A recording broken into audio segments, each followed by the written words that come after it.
你认识死者吗？不认识，我也是第一次来这里。警察同志，你看我能不能先去换条裤子？带他去。是。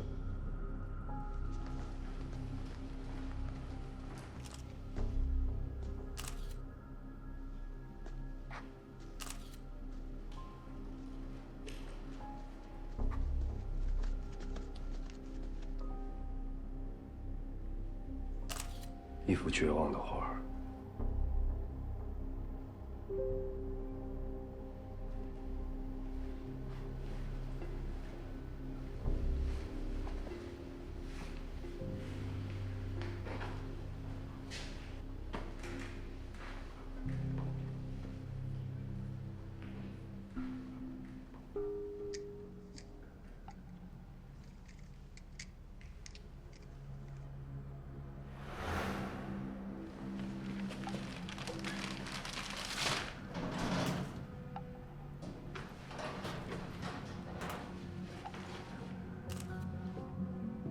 程队，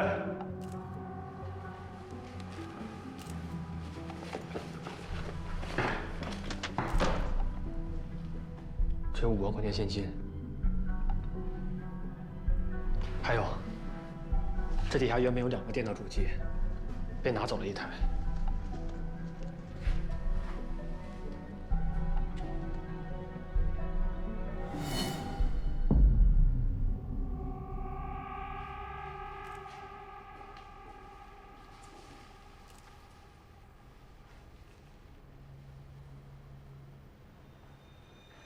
这是什么？水泥？颜色类似，但比水泥要细腻。可能是别的装修材料，也可能是雕塑用的泥土，我不太确定。拿到队里化验一下。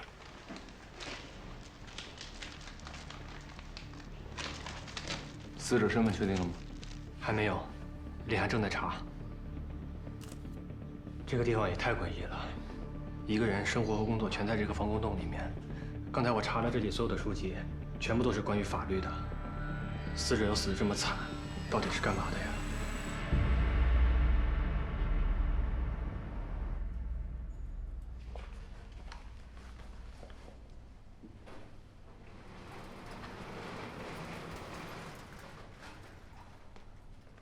死者的死亡时间大约是在昨天早上的8点到11点之间。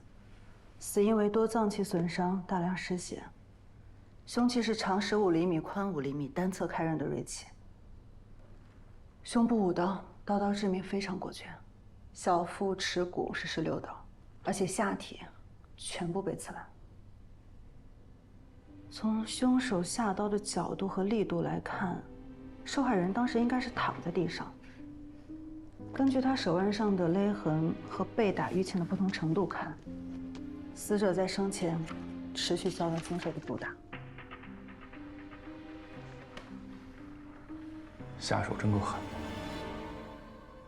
经核实，死者名叫董一蛋，39岁，法律专业毕业，当过律师，后因多次违规被吊销资格证，现在是一名非法私家侦探。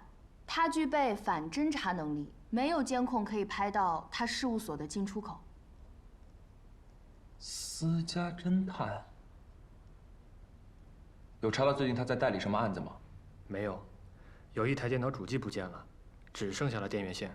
电信部门刚刚提供的信息，他的宽带在昨天早上9点还有数据传输，也就是说，很有可能是在案发之后凶手拿走的。现场怎么样？现场没有找到作案工具，没有提取到指纹，地面上也没有发现鞋印，应该是被凶手刻意清理过。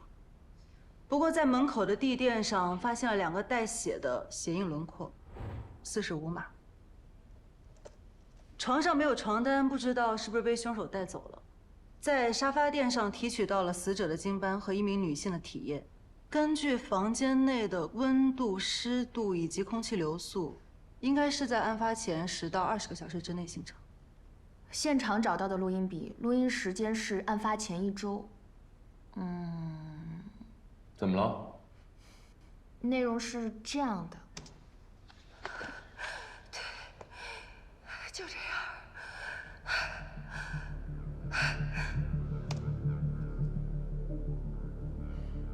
查到这个录音的来源了吗？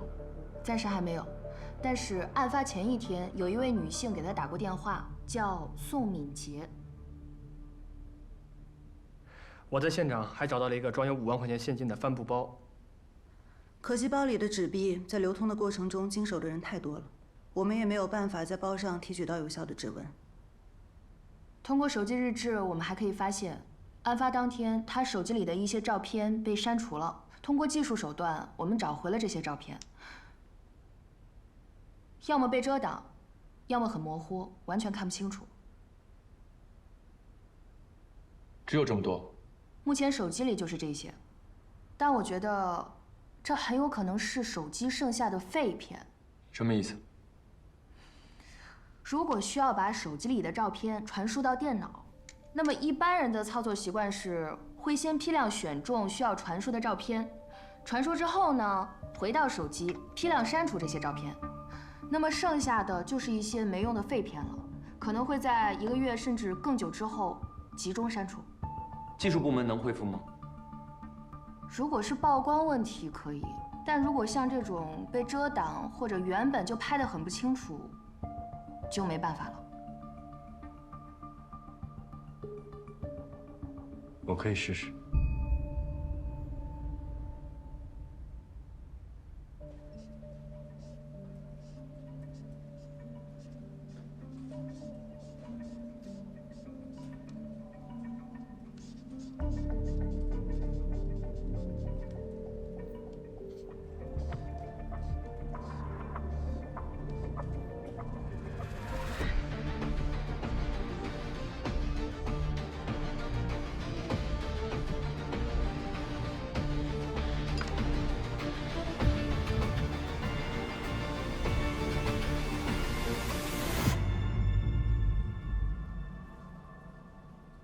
这是什么？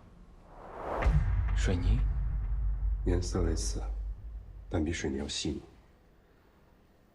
可能是别的装修材料，也可能是雕塑用的泥土。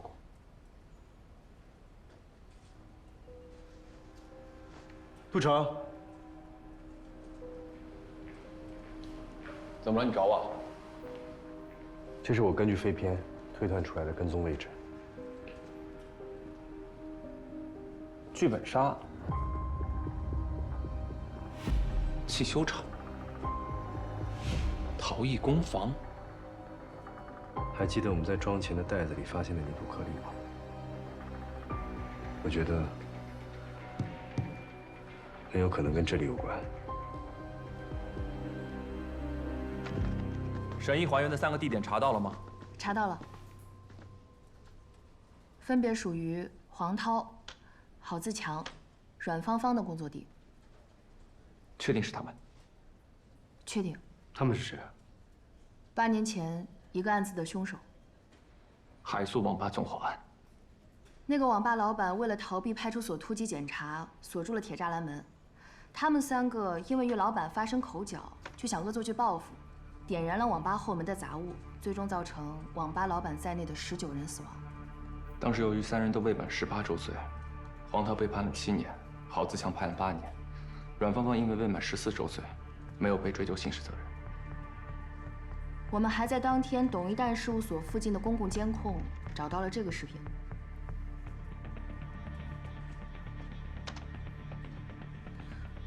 这个黑色装钱的帆布包，就是这2个人拿给董一蛋的。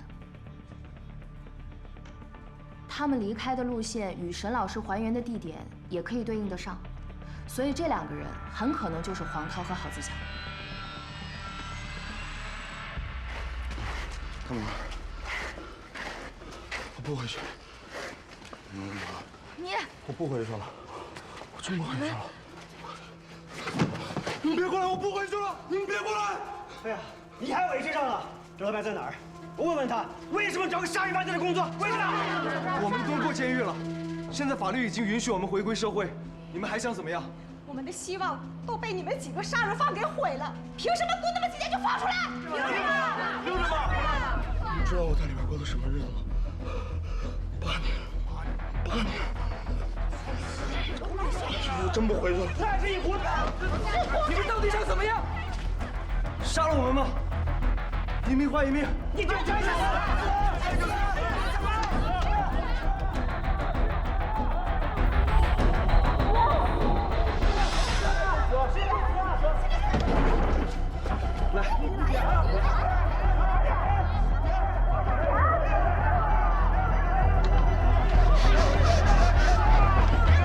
不要这样，是我被王盘老板猥亵，你们为我出头坐牢，我不能让你们再为此受到伤害了。放下。我孩子的魂魄在我眼前飘来飘去的，是你们现在让我无法安生。你还伪证？报仇！住手！警察！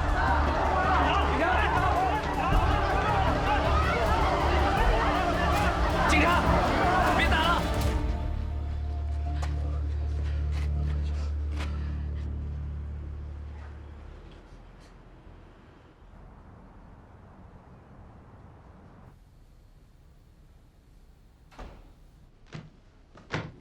永安，别让我回去，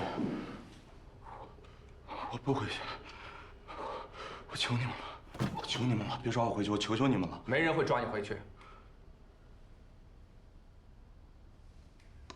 这个人见过吗？我要修车，我要修好多的车，我才能还凤凰钱。得修好多车才能还凤凰钱。哎，他叫董一蛋，是非法私家侦探，跟踪过你。警官，我求你们，别怪芳芳了。要治罪就治我的罪。他是一个好人，他把身上仅有的50块钱，然后就拿来给我买吃的。他比我可怜，可是我真的不想再回去了，不想回去坐牢了。这个人好像有点不太正常。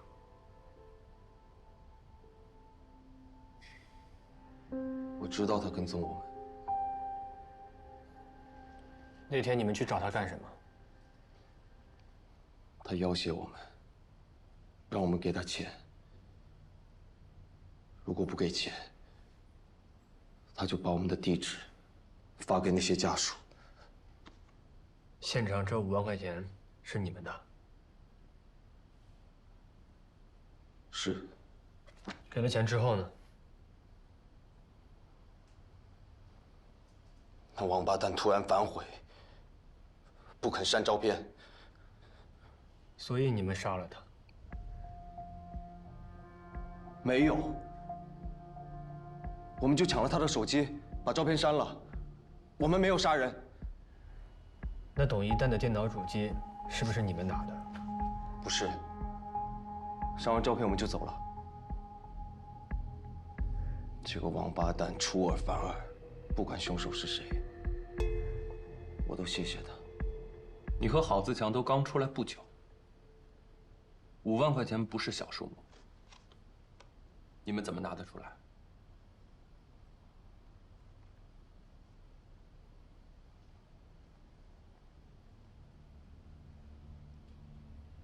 我们凑的。怎么凑的？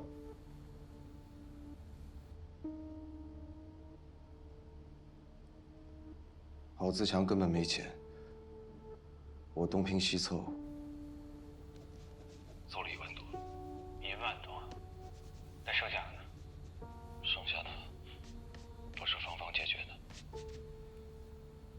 阮芳芳。对。我出来之后就联系他了，我就想知道他这几年过得怎么样。谁知那董一蛋一直跟踪我们，反而把他暴露了。所以董一蛋一开始并不知道阮芳芳的真实下落。是。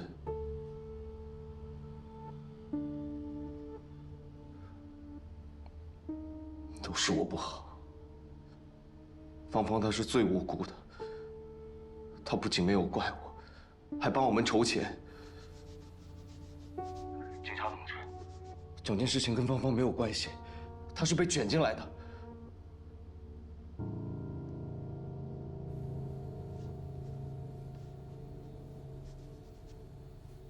阮芳芳，你杀了那么多的人，一天牢都没有坐过，在外边活得挺潇洒的嘛。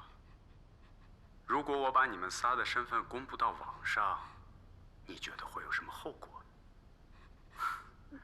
？5万，买你们的幸福生活，这笔账划算吧？我哪有那么多钱？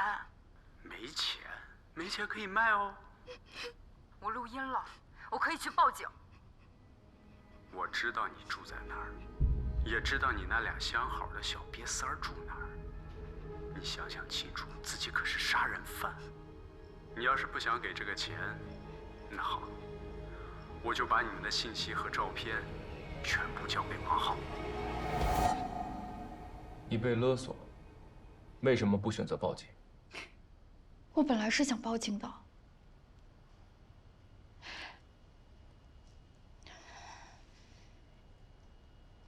他猥亵我，还拍了我的裸照。你单独见过董一蛋？他发现了我们3个人的住处，就管我们要钱。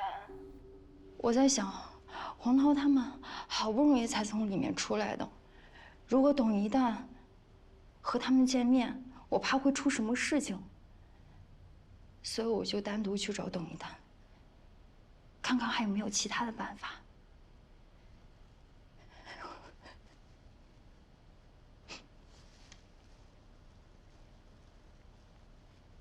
但是我没有想到他竟然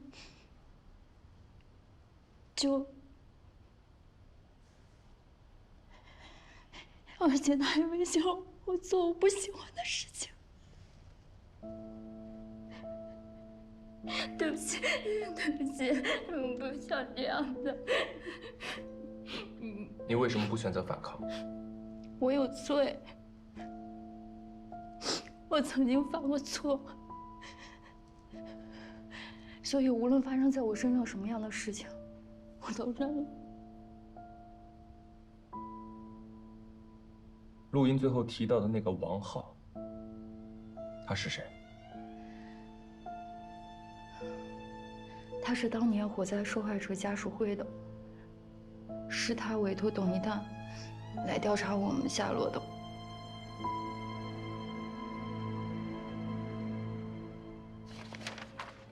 还有这个，程队，黄涛的脚印和鞋脚印的比对结果出来了，鞋码虽然一样，但鞋的形状跟花纹的磨损不符。尸体上残存的他人 DNA 也和他们对不上，还有现场提取到的女性体液 DNA 也不是阮芳芳的，基本可以判定不是他们。程队，跟电信部门确认过了，黄涛3人的手机线号、活动范围和时间跟口供一致，他们没有撒谎。还有你让我查的那个宋敏杰，我查到了，她是当年火灾受害者的家属，她有个老公叫王浩。王浩。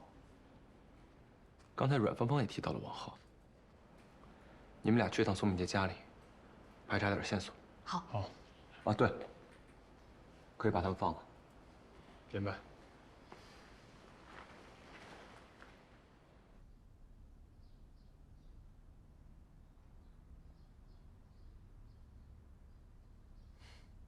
宋女士，今天我们过来主要是想了解一下董一蛋被害案的一些相关情况。希望你配合。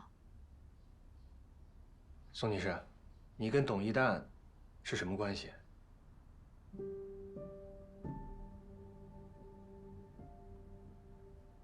他是我们聘请的法律顾问。8年前，我的儿子死于网吧大火，就是那场有名的海素网吧纵火案，3个凶手只被判了几年，现在都被放出来了。我就是想知道他们现在的住址。知道他们的住址想干什么？不干什么，我们就是想知道他们的现状，哪怕知道他们过得不好，我们也能心安。找到了吗？董一旦就是一无赖，总说有线索，反复要钱，可是提供的都是一些无用信息。但我们了解到，前天你去过董一旦的事务所吧？我就是找他退钱去的，他提供的消息都没有用。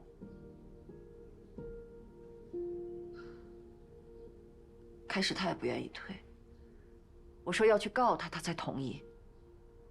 其实我也怀疑，他未必真的会退，只是走一步看一步吧。就这些？就这些。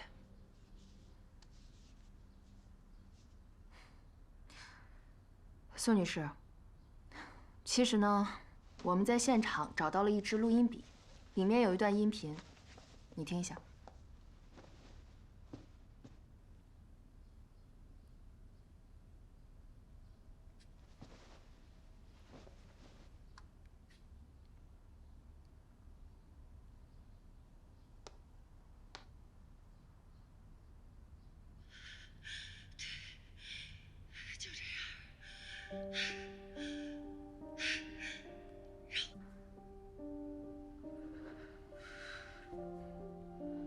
我们已经在现场提取到了遗留的女性体液，检测出了 DNA。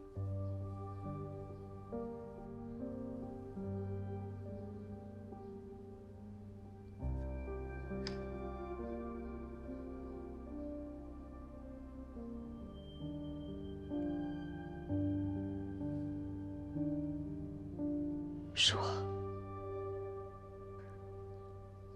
可我是被逼的。你是说，董一旦强迫你？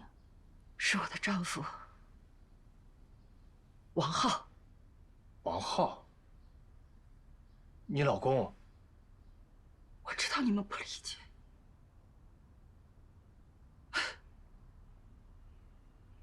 没人能够理解。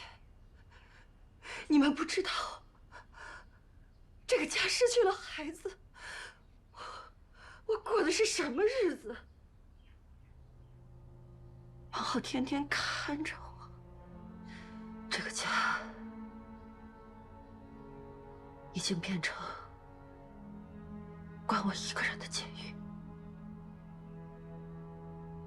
而王浩就是监狱看守。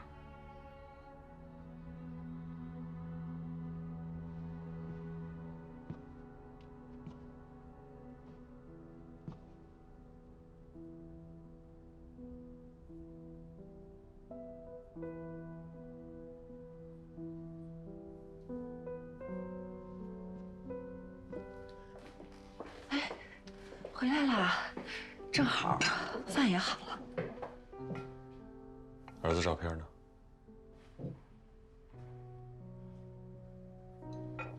我收起来了，我想整理整理。不管怎么样，咱俩的日子也得好好过，是吧？咱得往前看。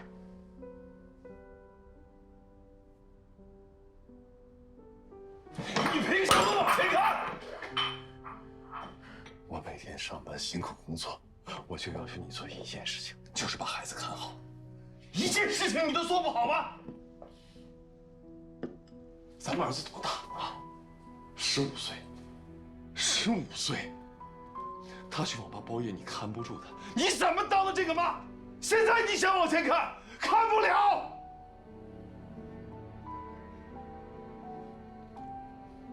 我那天就不该睡觉，我不知道为什么就那么困。我有罪，是我的错。我有罪，我有罪，你有罪是不是啊？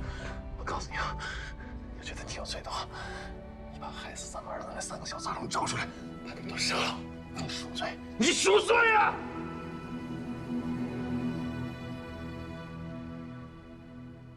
可我什么也做不了呀，我只能一次一次的去找董一蛋。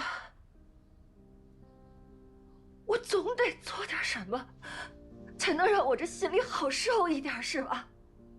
董一蛋总是拿似是而非的消息来搪塞我，还要我来做交换。我挣扎过，我也反抗过，可是后来，我居然在他的侮辱中，感觉到了一丝内心的平静。我想，自我毁灭也是一种赎罪吧。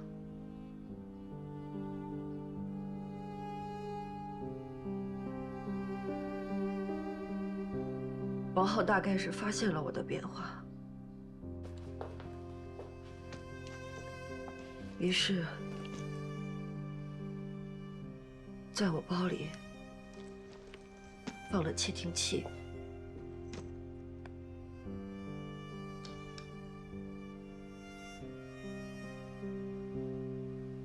我受够了。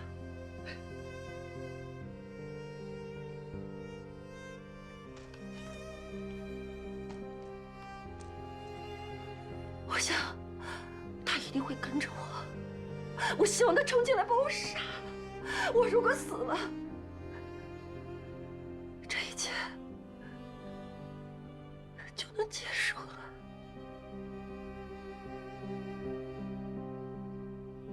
可是，他并没有来。你离开的时候，董一蛋还活着，有人能证明吗？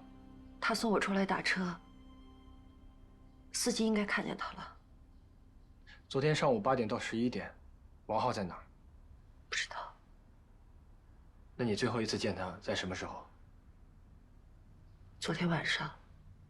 在家。他有什么异常吗？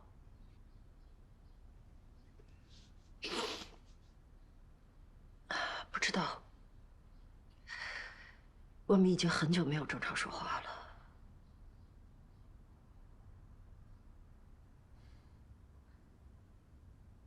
苏女士，我们想看一看家里的一些生活用品，您不介意吧？请便。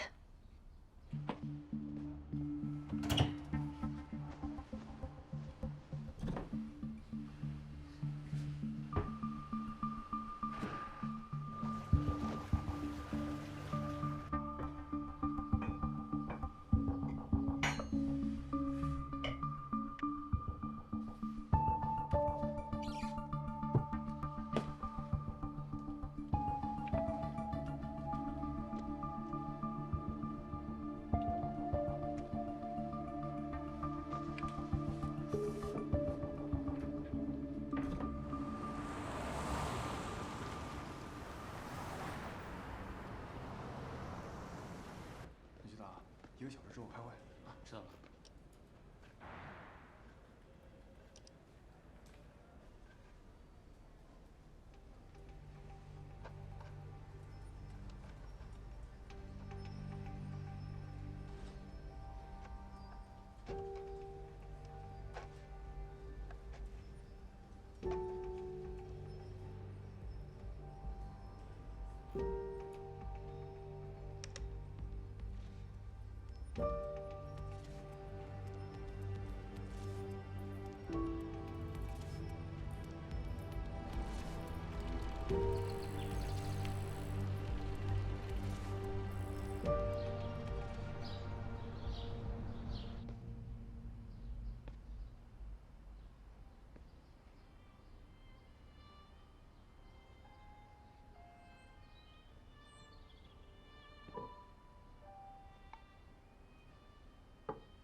你怎么来了？不欢迎。没有，欢迎。是有什么问题吗？不是，我是想来跟你学烧陶的。啊。你平时不办案吗？我是画像师。画像师？就是画画的。但我对陶艺不太了解，知道你开了一家陶艺馆，就想着过来学一学。没问题，我去准备泥料，你随便看看。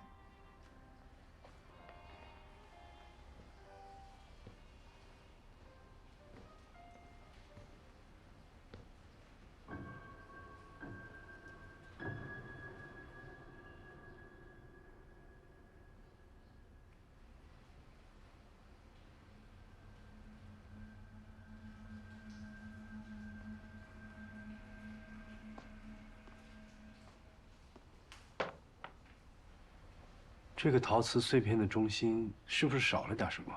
看上去支离破碎的，仿佛要逃离。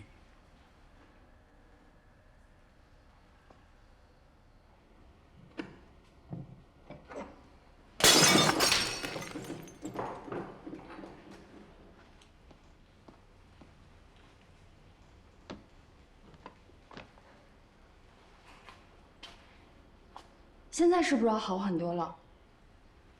逃不了了。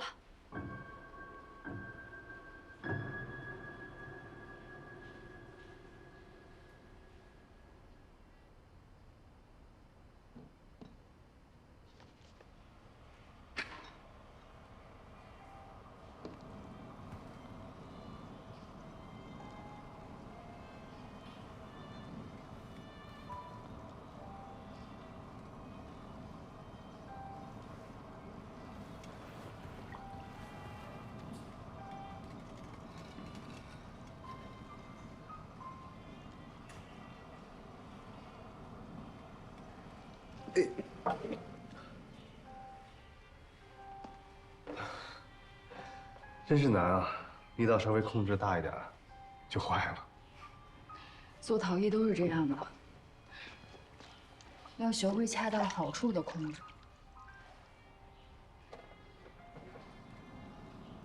如果你不用力，就控制不好形状；如果你过于用力，就会前功尽弃。控制是关键。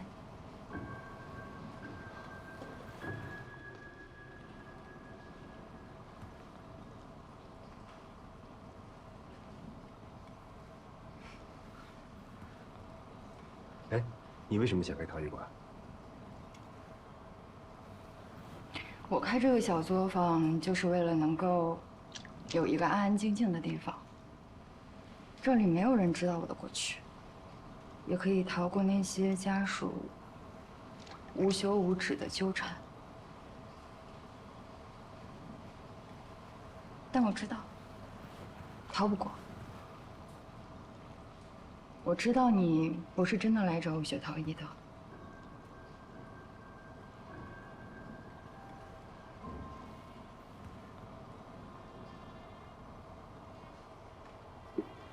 你看我做的这个，还行吗？嗯。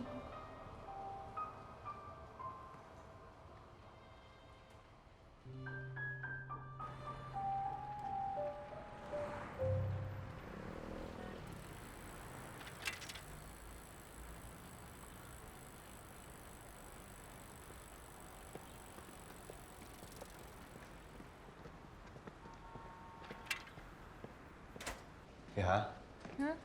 我想看一下当年海苏网吧纵火案的全部案卷。好。等一下，差点忘了，分局规定得成队给您签字，我才能给您调。在这儿、这儿，还有这里，写上具体事由就可以了。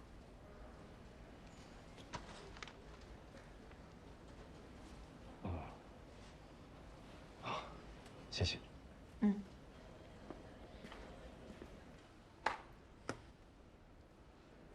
我想申请调取一下海苏网吧纵火案的全部案卷，需要你签个字。请调事由呢？你没写。就研究研究。有什么好研究的？他们3个人都已经解除嫌疑了。我就是想知道当时纵火案的一些更具体的案件细节。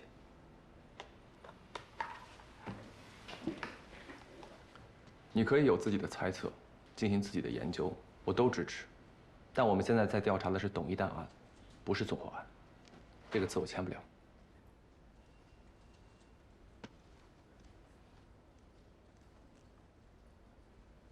我知道了。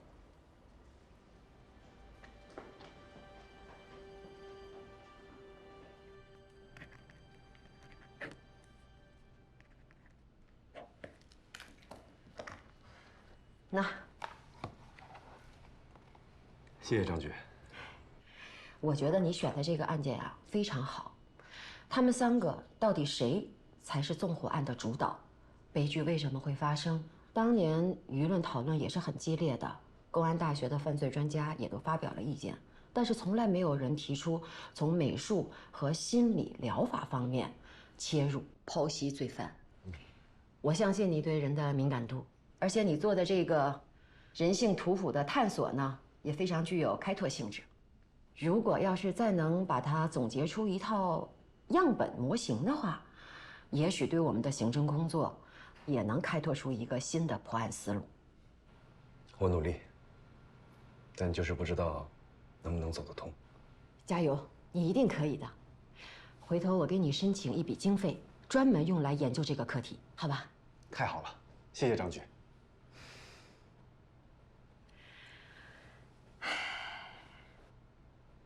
沈毅啊，人家是有正当理由的，他去调这个案卷，是为了做人性图谱的探索，这是好事儿，我们应该支持人家。你怎么能用填表格这种事儿卡人家呢？我没卡他，调案件要写清请调事由，这是局里的规定。他什么都没写，我问他，他一个字儿都不说，这账我怎么签？他在我这儿报这个课题的时候阐述了半个小时，以你的脾气，你能听他叨叨半个小时？他能说多久，我能听多久。行，我就当你是对工作负责，不跟你计较。但是下次沈毅再找你帮忙的时候，你能不能不要这么小气？我哪有小？行。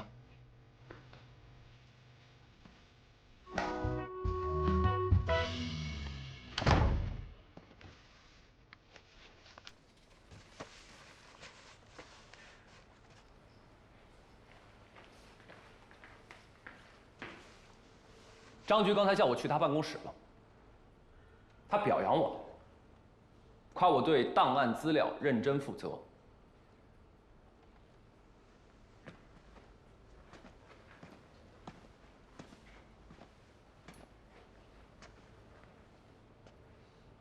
我知道，你是怕我往案件里扎得太深，影响了客观判断，也影响了自己。我不是故意刁难你，才不给你签字，更没有不让你做自己想做的研究。但你具体想做什么，你能不能跟我解释清楚？别越级去找张局啊！那我跟你说了，你能理解吗？我能试着去理解。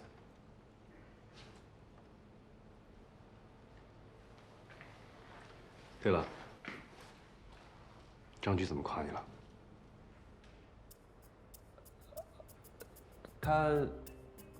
他说我大气，还说我什么来着？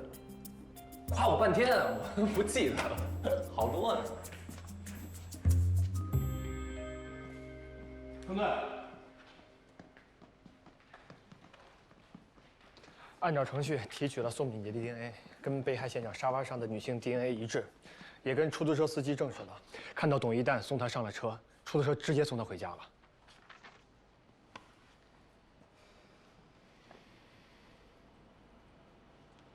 一定有人在撒谎。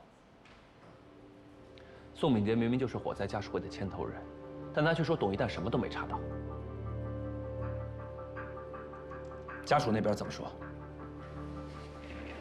我跟家属们证实了，他们都是案发当晚收到的黄涛等人的信息和照片。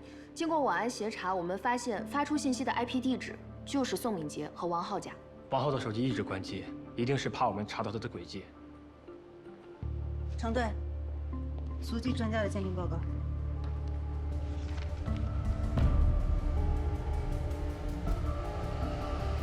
王浩有嫌疑。抓人！你们发现的太晚了，他已经自由了。你什么时候知道王浩杀人的？那天他回家，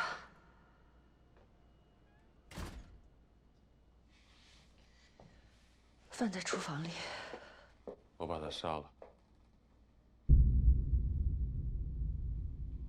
我知道，你是故意的，你在报复我。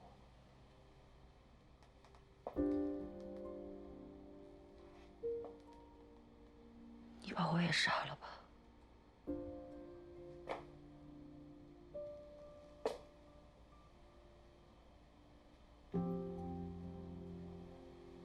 都过去了。这一天，我想了很多，是我一直在惩罚自己，一直不肯放过你。要是我早就听你的就好了。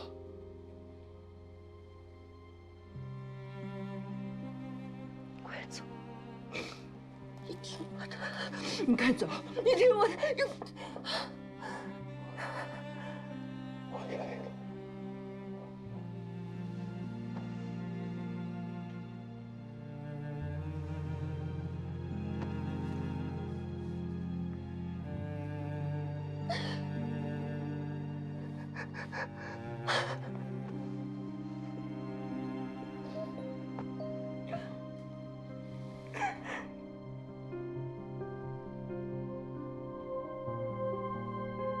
我们相拥而眠8年了，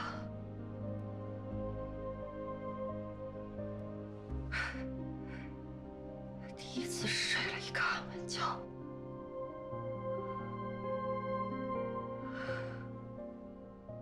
后来呢？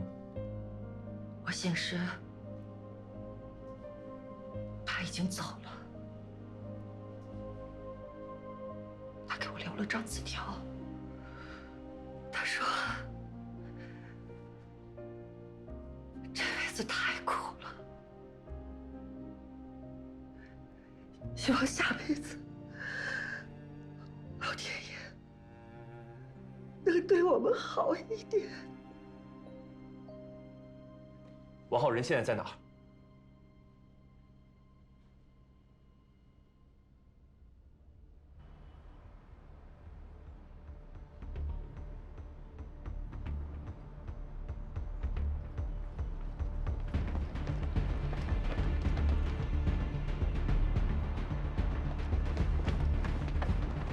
王浩，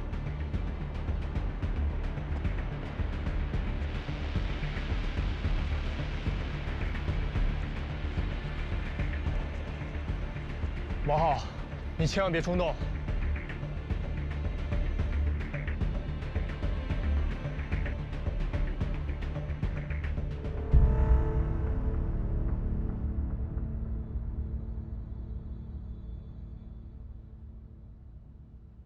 为什么要杀董一丹？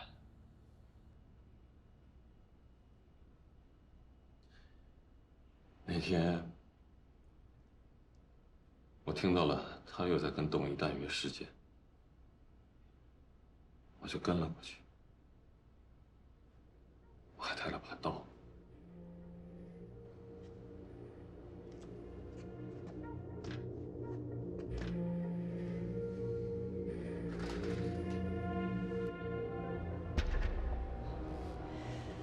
你就不怕王浩来找你寻仇？哼，我怕他。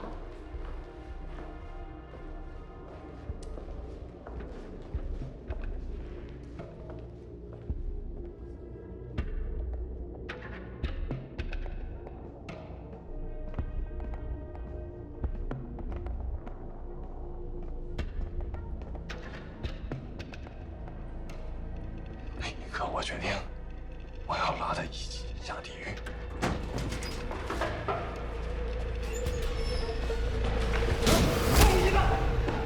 王八蛋！王浩，有本事你就杀了我，不然你就完了。你以为我不敢杀了你是不是？来呀、来，往这儿杀，来，往这儿。你要真想杀我，至于等到现在吗？你个怂货！无非是因为你们夫妻俩的死穴都掌握在我手里，还有你的死去的孩子。我现在就报警抓你！不能报警，不能报警啊！不能报警！你这王浩，你不能报警！王浩，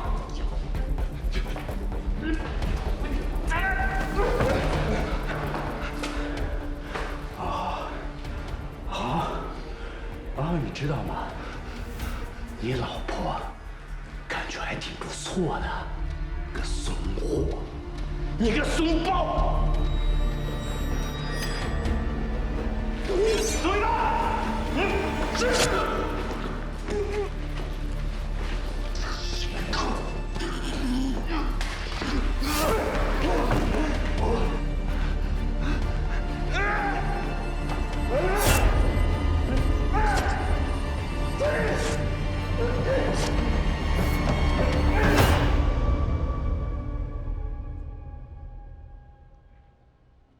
等我冷静过来，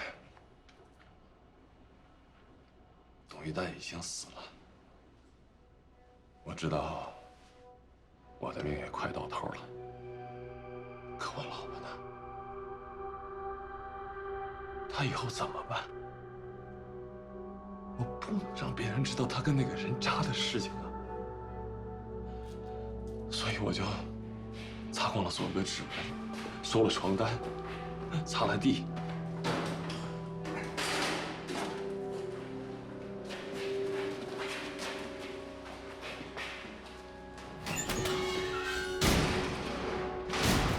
可是，没想到那儿还藏了个录音笔，被你们发现了。在那种时候，你还能想着你老婆，说明你对她是有感情的。那为什么还要那么多年一直折磨她？我折磨她？那折磨我的人呢？谁折磨你？那3个小孩啊！他们烧死我儿子，他们就能像没事人一样被放出来正常的生活。我想不通，这不公平，不公平。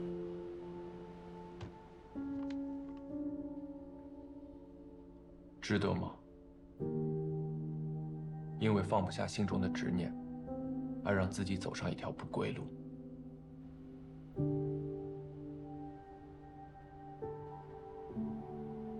等一旦死的那一刻，我才醒过来，所有的愤恨和念想都没有了，人也一点力气都没有了。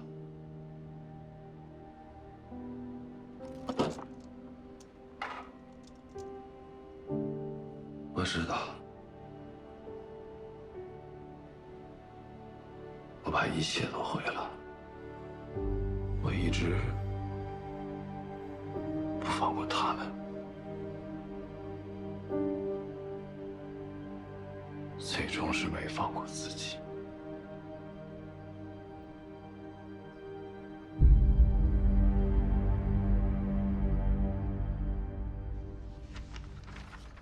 纵火案网吧属于私自经营，也不符合消防标准。老板经常锁门，逃避检查，周围的人都知道。从当时的情况来看，老板想开门，但是已经来不及了，火势太大，于是就……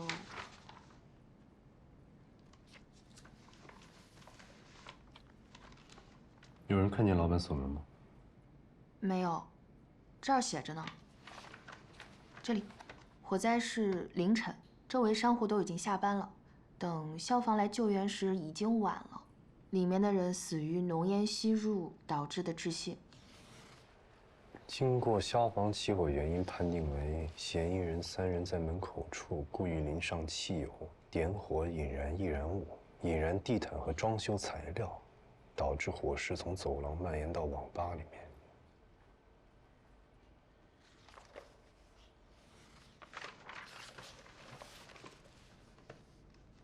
老板娘火灾前就离开了。那她应该对情况比较了解。能联系到她吗？可以。有困难？沈老师，您要是想找老板娘，最好还是请示一下。哦，好。那我先走了。好，谢谢。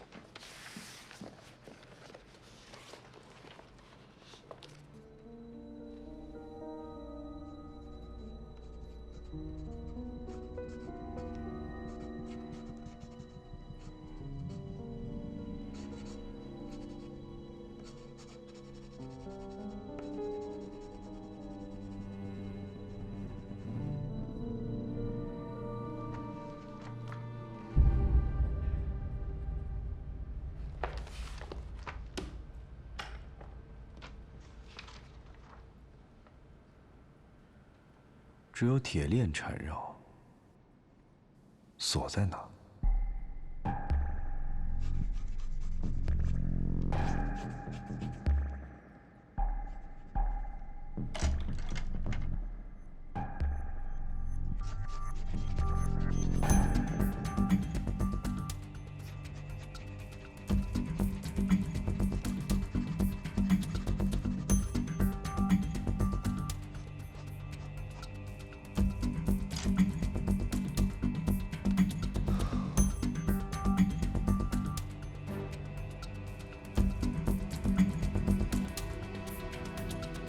为什么把锁头缠绕在链子里面？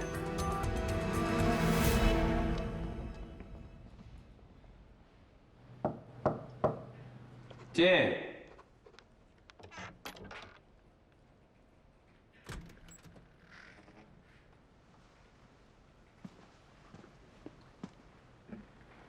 哦，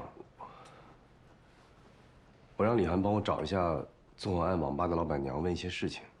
他让我来请示一下。案子都过去那么久了，你还查他干嘛呀？我发现一个问题，但我还不确定我发现的这个问题是不是真的有问题，所以要调查核实一下。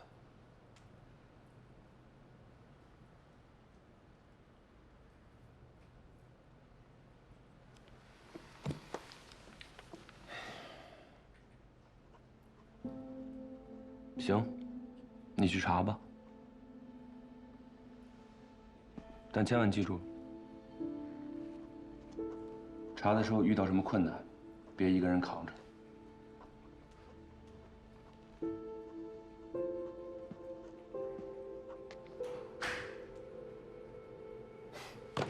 发现了个问题，不能确定这个问题是不是有问题，玩文字游戏。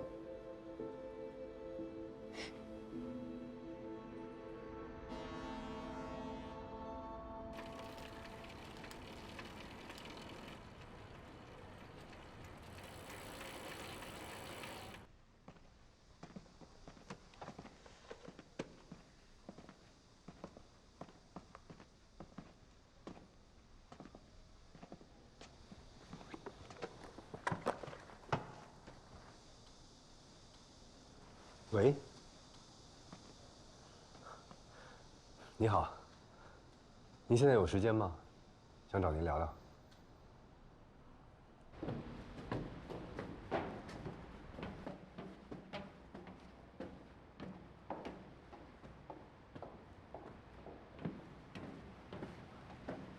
沈先生，您先稍坐一下，方老师马上过来。嗯，谢谢。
你改变了一个生命。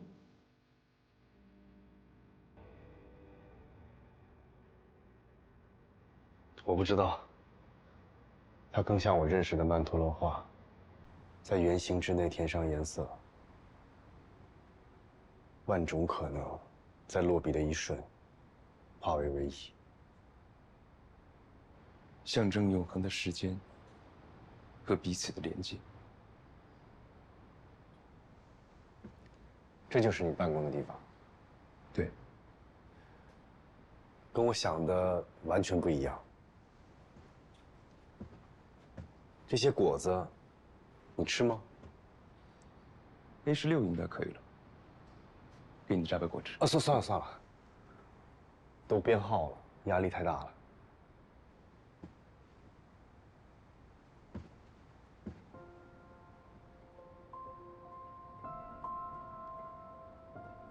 这是水晶兰，这可太难得了。你知道，又叫幽冥之花，不能光合作用，根系很弱。没错，所以它绑架真菌，用菌丝来吸收养分。你说绑架？嗯，生物学上说这是一种共生关系。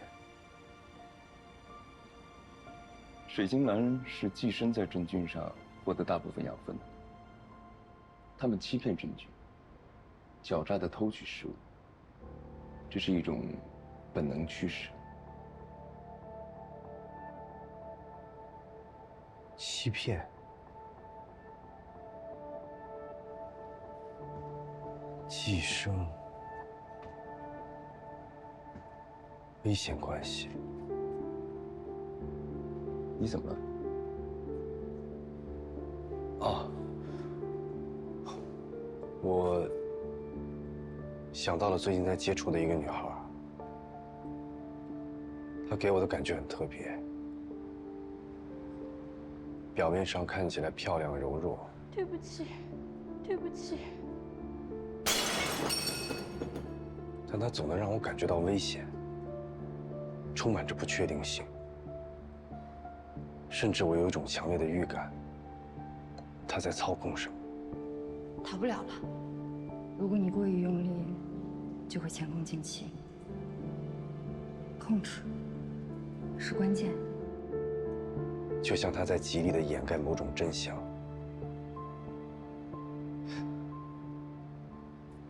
所以我很纠结，我到底要不要抓住这种感觉，继续求证下去？感觉是个虚幻的概念，但它不会凭空出现。这种一探究竟的冲动，是你的本性，也是你的命运。我的命运？为什么这么说？这就是基因。与其纠结，不如拥抱它。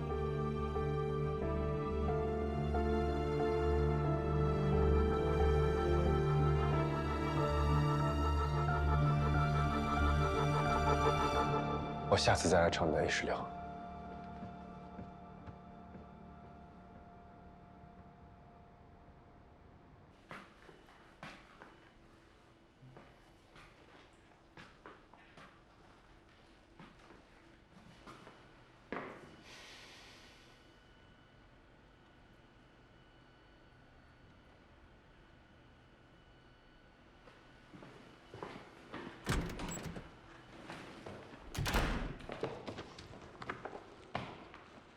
沈毅呢？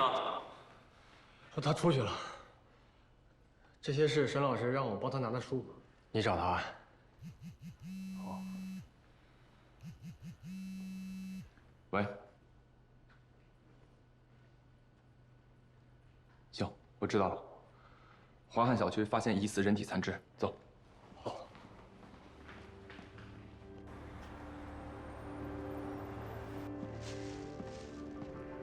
不好意思啊，我刚发现的时候吧，把我吓了一大跳，那个袋子里面都是血，我还以为那是那……没事，别急。郑队，看监控确认了，这是附近医院医疗垃圾清运车里掉出来的，后来又被人捡到扔到垃圾箱里的。看来没有什么事儿了吧？啊，真是不好意思啊，麻烦你们了。你看，等一下，没事啊，你别着急。阿姨，郑队，您不用不好意思。以后遇到这种危险情况，还是应该第一时间报警。哎，好好好。行了，交给你们了。是，走。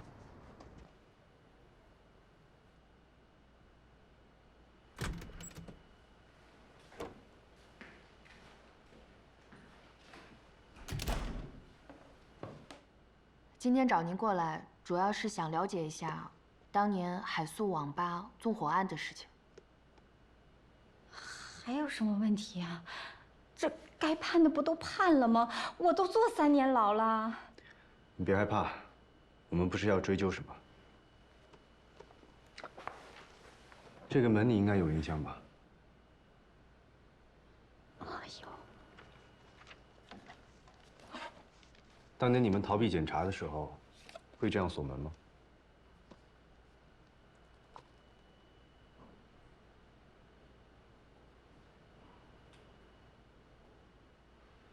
你们要这么说，我们里面要有人的话，不会把锁藏在里面，我们会把锁头留在外面，方便里外开锁。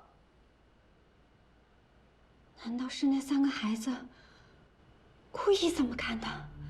那他们也太坏了吧！这幅画不能代表什么。今天找你来，是想问一下当年那个女孩有没有什么不对劲的地方。那个女孩，她最坏了。她白白净净的，挺招人喜欢的。我没事啊，还经常找她聊天。后来，她竟然利用我的信任偷钱，指挥那个脑子不好使的给她打掩护。我那时候就看见，憨憨厚厚的小胡子，就那么让她打。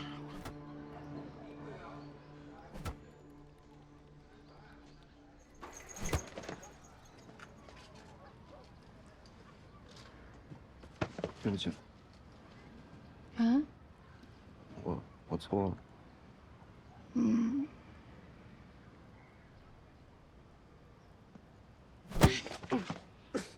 我都告诉你怎么做了，你去拿嘛！没钱我们怎么出去玩？我说这账怎么总对不上呢？原来是你干的！一共少了多少钱2200多呢。给你2条路，要么还钱，要么我们报警。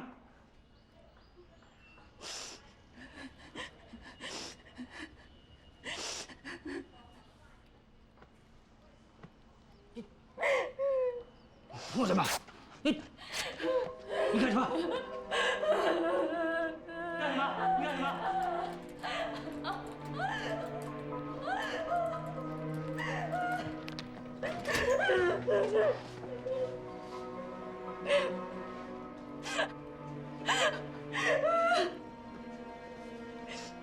他们说我偷的钱，还送我生，他还欺负我。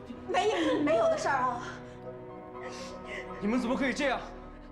凭什么侮辱他偷钱？你胡说八道！谁欺负你的？我们根本就没碰他。我抓着他偷钱，人赃并获。你们别演戏了，我们不吃这一套，赶紧把钱还上，不然的话，通知你们学校，以后别上学了。报警！报警！你们会遭报应。